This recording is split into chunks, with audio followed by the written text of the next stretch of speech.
If you've visited many Greek islands, you'll know very often one of the highest peaks will be called Prophet Elias, Prophet Elias.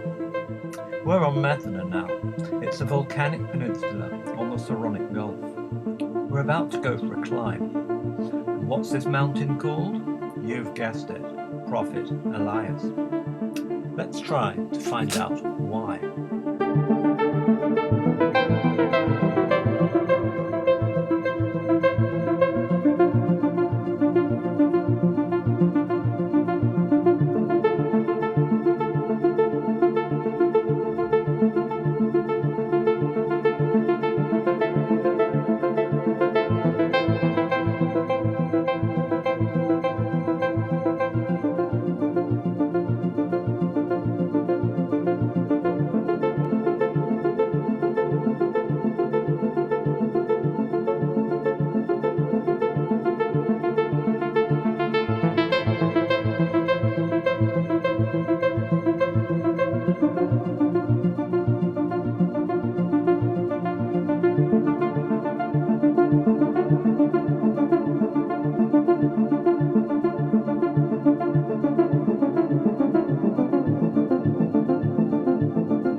You know, traditionally, most baby Greeks are given names that appear in the Bible.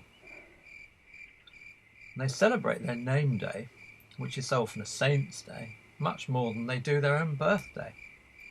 And on that day, traditionally, they're meant to go to the nearest church that happens to bear their name, and probably then to the local taverna. So maybe that goes to explain there are plenty of Yannis and lots of Georgiuses too. And also no end of Marias. But what about Elias?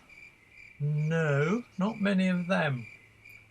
And looking up there now, I can sort of understand why.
Oh, it's like that. Oh no.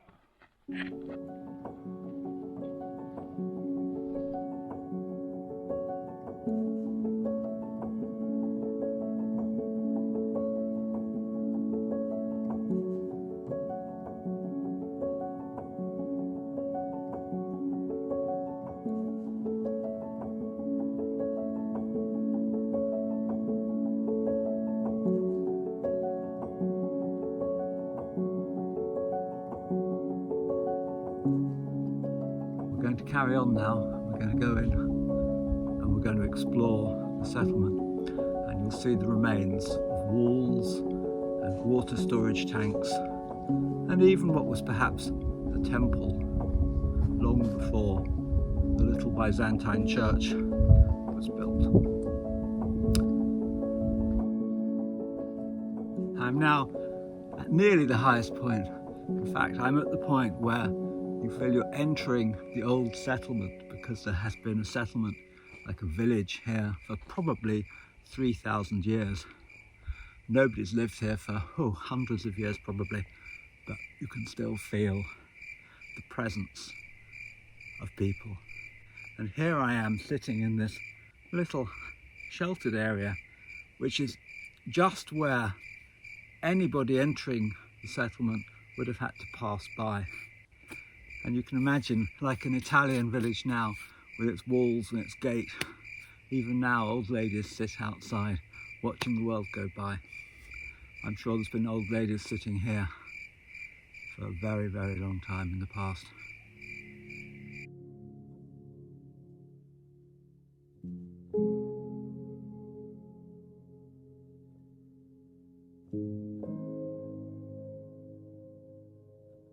There you see a water tank, still plastered inside. Probably it was used for gathering rainwater. Still in very good condition. And next to it, a sink carved out of the rock.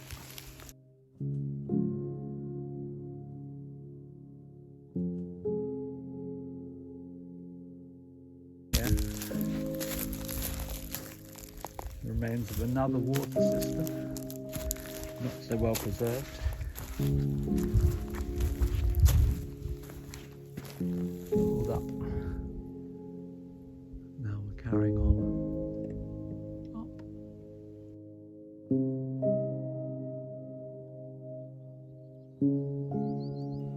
Wow, just look at that view. Good place for a prophet, I guess. Like standing on top of the world.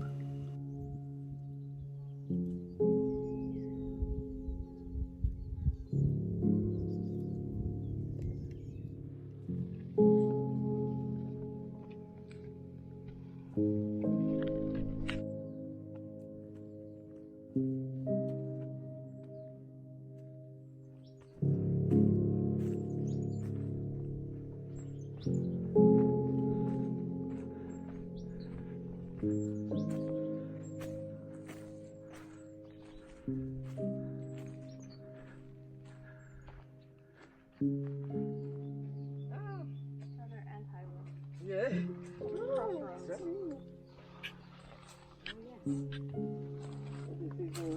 This one? This one? Four. One. Yeah, and also this one splits as well. Can we in? Yes, of course, yes.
But who was this guy, Elias?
So there we have it, the story of Elijah, the Prophet Elias. This is his church. A typical Middle Eastern story, a war between religions and one of them has to triumph, which is a bit depressing up in this peaceful place with this beautiful peaceful church on top of this peaceful mountain. But there, nothing is quite what it seems.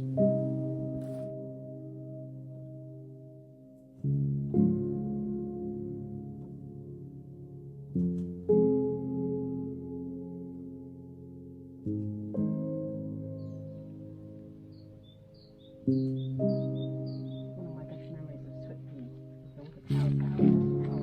So beautiful and warm and fun.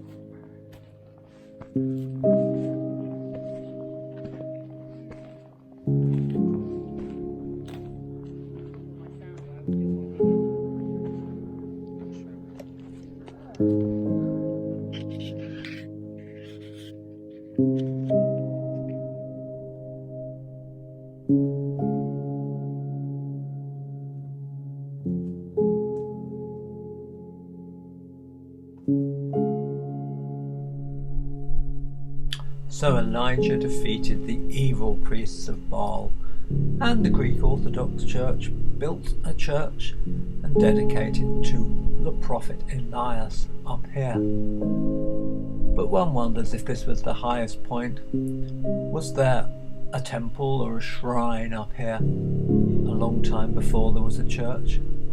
Probably was it pulled down because it was considered blasphemous and the church had to take precedence? I like to think so. And actually here, looking down at this looks to me like a shrine. Its curved walls and little bit of mosaic floor still left. It's surely the perfect position.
It's like a storage room, semi-underground, the only bit left of it.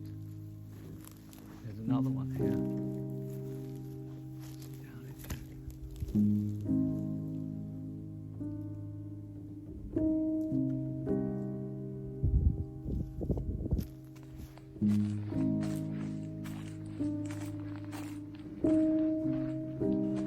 But anyway, back to Elijah. Him wandering up on the mountain. And somehow I can't help wondering if maybe he had his doubts. Did he really do the right thing, having the priests of Baal all killed? Perhaps he felt guilty about it. No wonder he prowled and prowled. All alone with his troubled mind.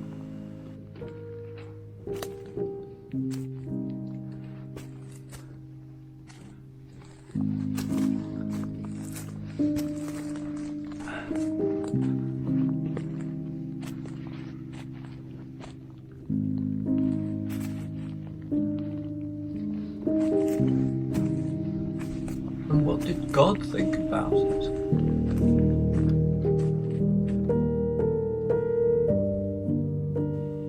Who's God?